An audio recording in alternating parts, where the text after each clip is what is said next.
Mubashra Farrukh.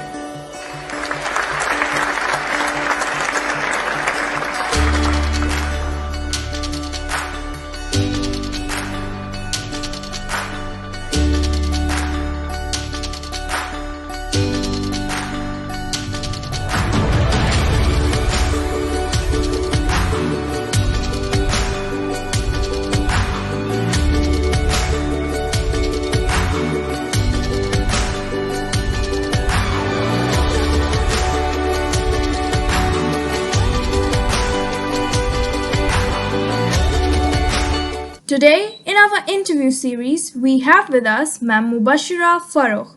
She works as a senior dental surgeon in the best practice organizations in London. She is also a mentor in NHS National Health Service, guiding overseas dentists. She did her BDS from Nishta and has done lots of courses in different fields of dentistry from world renowned institutions like Royal College of Surgeons of England, King's Guy's, Bath's London School of Medicine and Dentistry. She has specialized in restorative and aesthetic dentistry. She is an epitome of hard work and motivation and is doing everything in her power to make her country proud. First of all, ma'am, thank you very much for joining us today.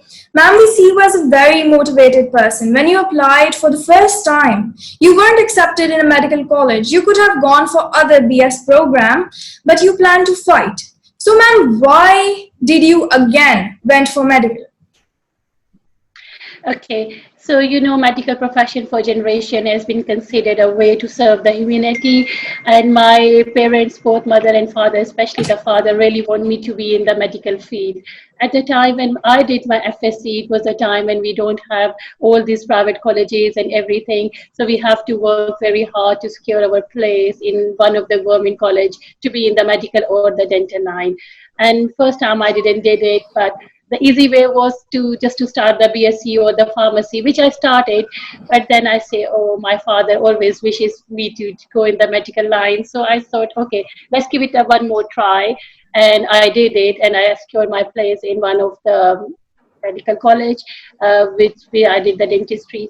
And then I also have the option to choose between dentistry and medicine. I chose dentistry because by dentistry, we are looking after a part of the body, which is our mouth, which helps people in sleeping, talking, eating, and their smile, which build their confidence. So, and being a female is the best profession to be a dentist. That's very right, ma'am, and that is really very astounding that you were not into medical, but because your father said so, for your father's wishes only, you went into that field, and it did prove out amazing. Yeah. So, ma'am, the second question is relating to the first question, that where and what was the first job of your career? Okay, so I did my BDS, that's from the Nishta Medical Dental College, Multan, and then I've started the hospital job where we have to do the house job for a year. That was my first actually paid job. Then I joined one of the very prestigious organization of Pakistan, which is Rahman and Rahman. Still there, they have fewer branches now, but when I joined, they had a few branches, so I work in Rahman and Rahman then. And then obviously after a few years, after getting married, we decided to move to UK, and then the life begins. Yes, ma'am, that's really stunning that your first job was in a very remarkable organization. That's really amazing. Ma'am, we see you as a fighter and you accept challenges of every sort. The way you became a doctor, the way you did your job was very inspiring. But for an amazing person like you, it seems that it wasn't enough. You wanted to prove yourself further, to explore your abilities. And I'm guessing that's why you came to England, so that you could serve a lot more people on a larger forum. You must have faced quite a lot of challenges in this journey. Yes, there are the few. First of all, getting the immigration, because we don't want to come on the visit visa or just to see. We want the immigration so that we will be allowed to work here. So we got an immigration on the HSMP, which was the highly skilled migrant program at that time, where you can get the immigration on the basis of your education. Both the partners, husband and wife, have the certain points to meet. So we did that, which just occurred in 6 weeks. We even was not even sure that we will get that immigration or not, but we did it. My son was very little; he was just even 2 years old when we migrated here. So though they have given us the HSMP, that's a highly skilled migrant program, but I was not allowed to work as a dentist here. So all of those 5 years and few years of the job in Pakistan, they didn't value it. So I have to convert my degree into a degree which will be recognized by the licensing body here, which is a GDC. So I have to do my ORE exams. Then ORE exam itself is not very easy. That now when we came on in UK, so we have to start our life from -0, not even the zero. It's not only the struggle to go into your own profession, it was a struggle to survive here with no help. So luckily my husband got the job in his profession, so he supported me and my son, and I keep on studying, and ultimately I just passed the exams. Yes, ma'am, support is very important, especially in a place which is new and you don't know any person to help you out. So, ma'am, for our audience who's watching this program right now and who want to go to England, can you please explain what HSMP is and does it still exist? Okay, and HSMP only exists, I think, up to 2008, but there are other schemes also, which is point-based again. They can check on www.gov.uk immigration site, and they will have more information about that. But I always tell to the dentists who want to come here, it's not very easy. They just can't come here and start the job. They need to plan it before, that they have to do a tough exam before they get the license to practice in this country. So these are all the things they need to consider if they want to earn money here and study here. They need to actually plan what to do. Yes, ma'am. As you said that HSMP does not exist now, and for those who want to go there on the highly skilled professional visa, we would give the link in the description below for those people. Ma'am, the next question is that your achievements are extraordinary, no doubt. Will you please share these educational and professional achievements of yours with our audience?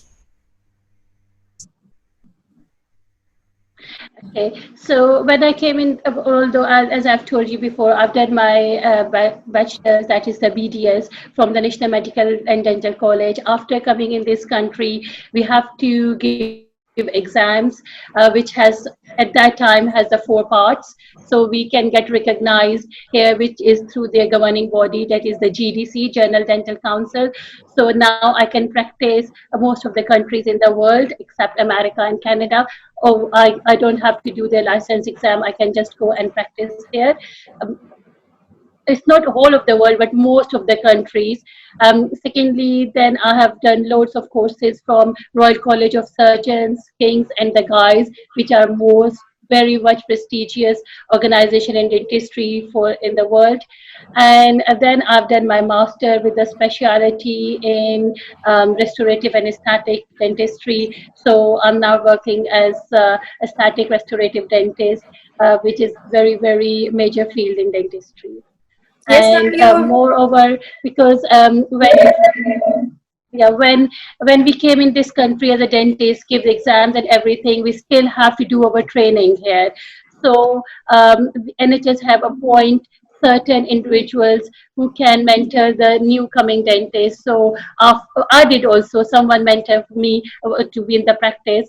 Now NHS is here, National Health Services. Now they have appointed me to mentor them to be in the practice. This is all my achievements here. and ma'am, your list of achievements is really amazing. It's astounding. So, ma'am, it's really amazing that you have done so much. And the next question I would ask you would be relating to that. That you really are, no doubt, an epitome of motivation.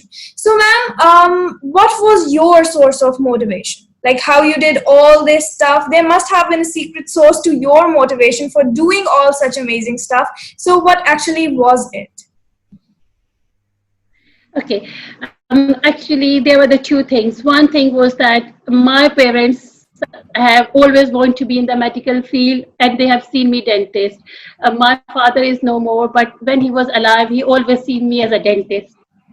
So I really want to do dentistry in this country. So that's why I say I've decided, no, I can't let them down. I have to do dentistry.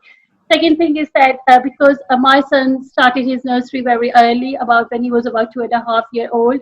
So he always, whenever he goes to nursery, he always tell his friends, "My mom is a dentist. My mom is a dentist." But at that time, I couldn't practice dentistry in England. So I say, no, I have to do something. I have to do again, go in my profession, no matter is how hard, how expensive the exam is, I have to do it. So these are the two things.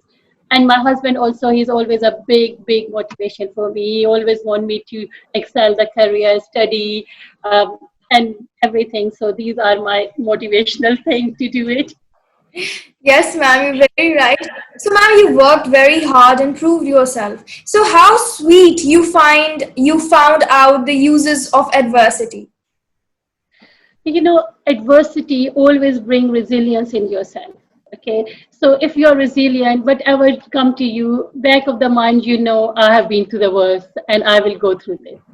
So this is the thing I always say, okay, yes, I have been through the worst and I will pass through this also. I'll tell you one incident. When I was doing my one of the exam, as soon as it was one of the four exams, so I went into the hall, examination hall.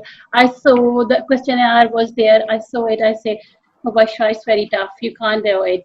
Then I just remember one thing. I closed my eyes. I stepped back, took a deep breath, and just remembered, okay, my son, he is waiting for me. My my husband, he said, yes, you can do it. And my parents, mother and father, what you want me to do? Just practice dentistry. That's it's not my hard work, it's their hard work also. So that was my life turning moment. And just then I opened my eyes. I was very clear in the mind, yes, I'm going to do this. And I've done that. Yes, So ma'am, that and was you just an really, incident. really think that you have to do something. It said that where there's a will, there's a way, no doubt. So, ma'am, for the youth who are planning to step into the medical profession, into the BDS, because you're at the apex of your career, so what advice would you give to them, to the youth?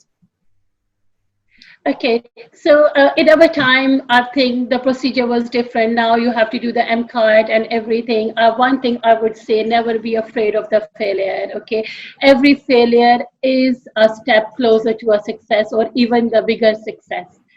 So if you don't pass your MCAT or something, you can do it again. Nobody will be going to ask you why are you doing it again, and just do it and just pursue your career which you want or your parents want, and you will be on the top of the floor. And just recognize the best alpha person in yourself, which can do everything. Thank you very much, ma'am. It was really nice talking to you. May Allah Ta'ala always give you the best of health and success. Thank you very much, ma'am. Allah Hafiz. Okay, no worries. Thank you. Thank you.